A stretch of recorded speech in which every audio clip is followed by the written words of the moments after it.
बिस्मिल्लाहिर्रहमानिर्रहीम। अस्सलाम वालेकुम students.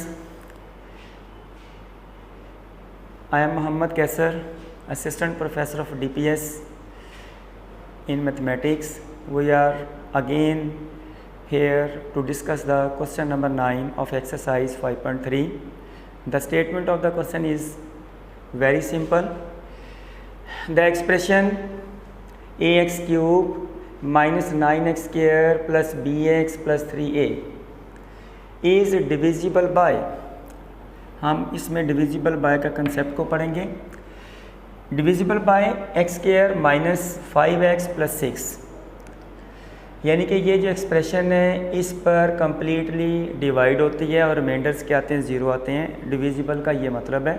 Find the values of a and b। अब देखें डिविजिबिलिटी के मीनिंग्स क्या हैं। अगर मैं यहाँ पे लिखूँ ना 8 और डिवाइड करें इसको 2 से, तो हमें पता है जी कि ये कम्प्लीटली डिवाइड हो जाएगा। अब इसके मीनिंग्स क्या हैं कि 2 जो है बेटा जी 8 को डिवाइड करता है। 2 is the factor of 8 because the remainder is zero. अगर हमने ये पढ़ा है डिवाइज़र से डिवाइडेंड की तरफ।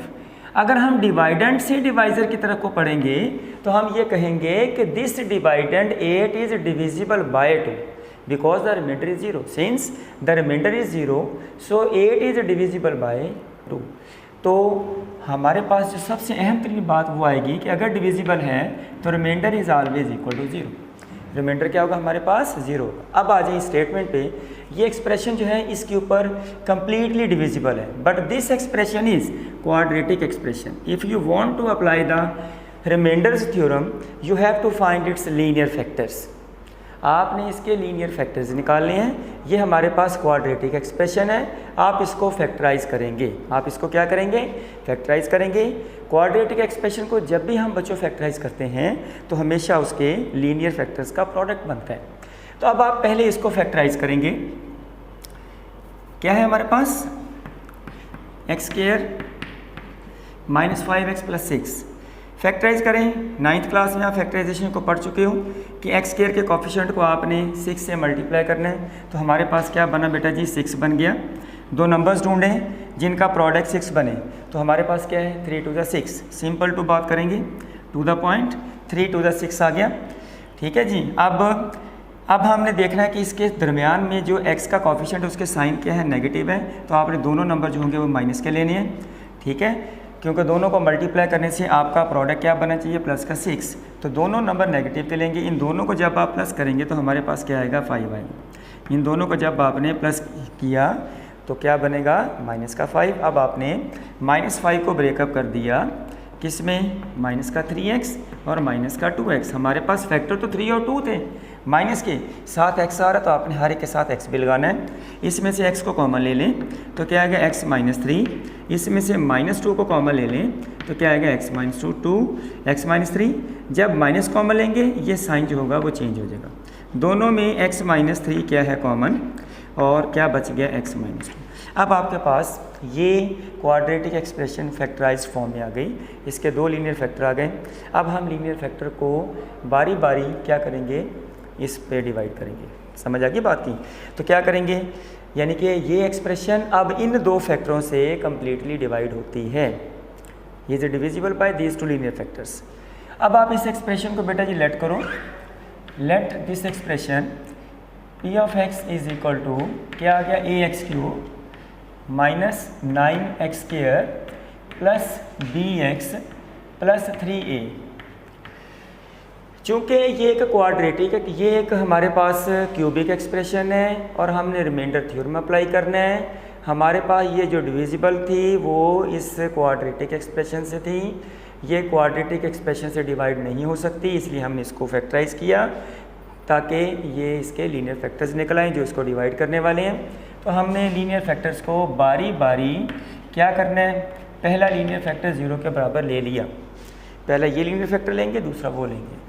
अब ये आ गया। अब देखें divisible by means remainder is 0, means remainder is 0, r is equal to 0।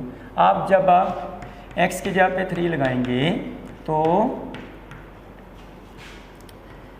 Reminder किसके बराबर आएगा, 0 के। b into 3 plus 3a is equal to 3 is equal to 0 is equal to remainder is 0। 3 raise to power 3 क्या होता है 27a। ये क्या बना बेटा जी माइनस का 81, 3 की पावर 2 9, 9 9 से 81 plus 3b plus 3a is equal to 0। 27 और 3 ये दोनों लाइक टर्म्स हैं, क्या बन गई 30a प्लस का 3b minus 81 is equal to 0। Every term is divisible by 3, तो इसको 3 पे डिवाइड किया तो ये क्या हमारे पास आ गया डिवाइड बाय 3, डिवाइड बाय 3 तो क्या आ गया 10a प्लस b, इसको भी 3 से डिवाइड किया तो क्या आ गया 27। हर एक को इसको 3 से डिवाइड किया 10a, इसको 3 से डिवाइड किया b, इसको 3 से डिवाइड किया 81, माइनस का 27 को बेटे राइट पे ले जाओ तो वो माइनस का है तो राइट पे जाके क्या बन गया प्लस का। लें जी यहाँ तक हम कर चुके हैं। अब आपके पास दूसरा जो लीनियर फैक्टर वो कौन सा x माइनस 2 है। दूसरा लीनियर फैक्टर क्या है, ये बात याद रखनी है कि जब भी आप रिमाइंडर्स थ्योरम अप्लाई करते हैं तो उनके डिवाइज़र हमेशा लीनियर होने चाहिए। इसलिए ये लीनियर नहीं था, इसलिए हमने इसको फैक्टराइज करके लीनियर्स में चेंज किया। अब दूसरा जो हमारे पास, इसी को दोबारा कंसिडर करेंगे, p of x is equal to ax³ minus 9x square plus bx plus 3a is equal to nothing. Put कर दें इसमें x minus 2 is equal to 0 और यहाँ से x की वैल्यू बेटा जी क्या निकली 2 और रिमाइंडर क्या है 0, क्योंकि डिविजिबल बाय है। डिविजिबल बाय मीन कि ये वाला इसको कम्प्लीटली डिवाइड करता है या ये इसके ऊपर कम्प्लीटली डिविजिबल है। Remainder is always equal to 0। लें जी अब आप x की जगह पे 2 लगाएंगे, जैसे आपने पहले में क्या लगाया था 3 लगाया था, रिमाइंडर इक्वल टू 0।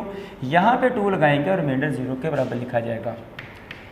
2 की पावर 3 माइनस 9 इंटू 2 की power 2 plus b into 2 plus 3a is equal to क्या है हमारे पास रिमाइंडर 0। लें जी अब बेटा जी ये 2 की पावर 3 क्या होगा 8a आ गया माइनस 2 की पावर 2 4, 4 9 जा 36 प्लस का 2b plus 3a is equal to 0। अब 3a और 8a और 3a कितना बन गया 11a प्लस का 2b माइनस का 36 इज इक्वल टू 0। लें जी 2b ये कांस्टेंट टर्म राइट पे जाए उधर जाके क्या हो जाएगी प्लस हो जाएगी। ये आपके पास दूसरी इक्वेशन बन गई। लें जी अब बेटा जी गौर से देखिएगा, हम यहाँ पर वही मेथड अप्लाई करेंगे जो हमने 5 मेथड इससे पहले डिस्कस कर चुके हैं। दोबारा उसके नाम लिख लेते हैं, क्योंकि ये दोनों लीनियर इक्वेशंस हैं और इन 2 वेरिएबल्स हैं, 2 इसमें अननोन है a और b। इनको हल करने के लिए हम 5 मेथड यूज़ करेंगे और 5 में से एक ही लगाएंगे। जो हम लगा रहे हैं उसका नाम क्या है सब्स्टिट्यूशन। ये नाम याद रखने हैं। दूसरा क्या है, दूसरा हमारे पास है कंपैरिजन। कंपैरिजन से भी हम इसको हल कर सकते हैं। इसके बाद है जी इक्वेटिंग द कोफिशिएंट। 5 मेथड्स के नाम लिख रहा हूँ ताकि आपको याद रहे। क्रैमर्स रूल आप 9th क्लास में पढ़ चुके हो, उससे भी आप हल कर सकते हो। और inversion rule, inverse method matrices को हल करने का इन्वर्जन रूल, उससे भी हल कर सकते हैं, क्योंकि वहाँ पर भी 2 अननोन होते हैं, यहाँ पर भी 2 ही अननोन हैं। इन सब को हल करने के लिए ये वाला मेथड यूज़ करेंगे। सब्स्टिट्यूशन का मेथड लगाने के लिए आप क्या करेंगे, आपने इक्वेशन नंबर 1 में से वैल्यू को निकालना है। यहाँ पे आप किसकी वैल्यू निकालने जा रहे हो b की। यहाँ से आपने इक्वेशन नंबर 1 में से b की वैल्यू निकालेंगे तो ये 10a जो होगा वो बेटा जी लेफ़्ट पे राइट पे जाके माइनस का हो जाएगा। तो b is equal to 27 minus का 10a। ये इक्वेशन नंबर 3 बन गई। अब आप इस इक्वेशन 3 को किस में पुट करने जा रहे हैं, b की जगह पे सेकंड इक्वेशन में पुट करेंगे। Put this value b is equal to 27 minus 10a in equation number 2।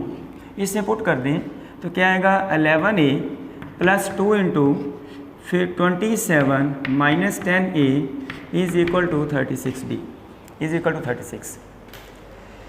यहाँ पे आपने b की वैल्यू पुट कर दी इक्वेशन नंबर 2 में। अब आप 2 को अंदर मल्टीप्लाई करें, ये क्या बनेगा 11a और ये क्या बन गया 54, 2 को इससे मल्टीप्लाई किया, फिर 2 को बेटा जिससे किया माइनस का 20a इज इक्वल टू 36। लें जी, इन दोनों को माइनस करें, क्या आएगा, ये दोनों लाइक टर्म्स हैं, 11a और माइनस का 20a, तो क्या बन गया माइनस का 9a। अब ये 54 ये कांस्टेंट टर्म है, इसको राइट पे ले जाऊँ तो क्या आ गया 36 माइनस का 54। लें जी, क्या आ गया माइनस का 9a इज इक्वल टू, अब आप इसको माइनस करके देखें, 54 में से 36 को माइनस कर दिया, कितना आ गया जी 8, और क्या आ गया जी 1, ठीक है। ये आ गया हमारे पास, ये आ गया माइनस का 18, और माइनस बेटा जी दोनों तरफ से कैंसिल हो जाएगा, तो 9 से इधर ला के डिवाइड कर दो तो कितना आ गया, 9 को डिवाइड किया, 18 को 9 से डिवाइड कर दिया, बन गया 18/9 इज इक्वल टू 2। तो हमारे पास a की वैल्यू क्या निकल आई, 2 निकल आई। अब जो लास्ट स्टेप है ना वो ये है कि आगे हम क्या करेंगे, जो हम a की वैल्यू निकाल चुके 2, वो आपने सिर्फ इसमें सिंपल पुट करनी है, तो छोटा सा स्टेप होगा वो हम यहाँ पे करेंगे।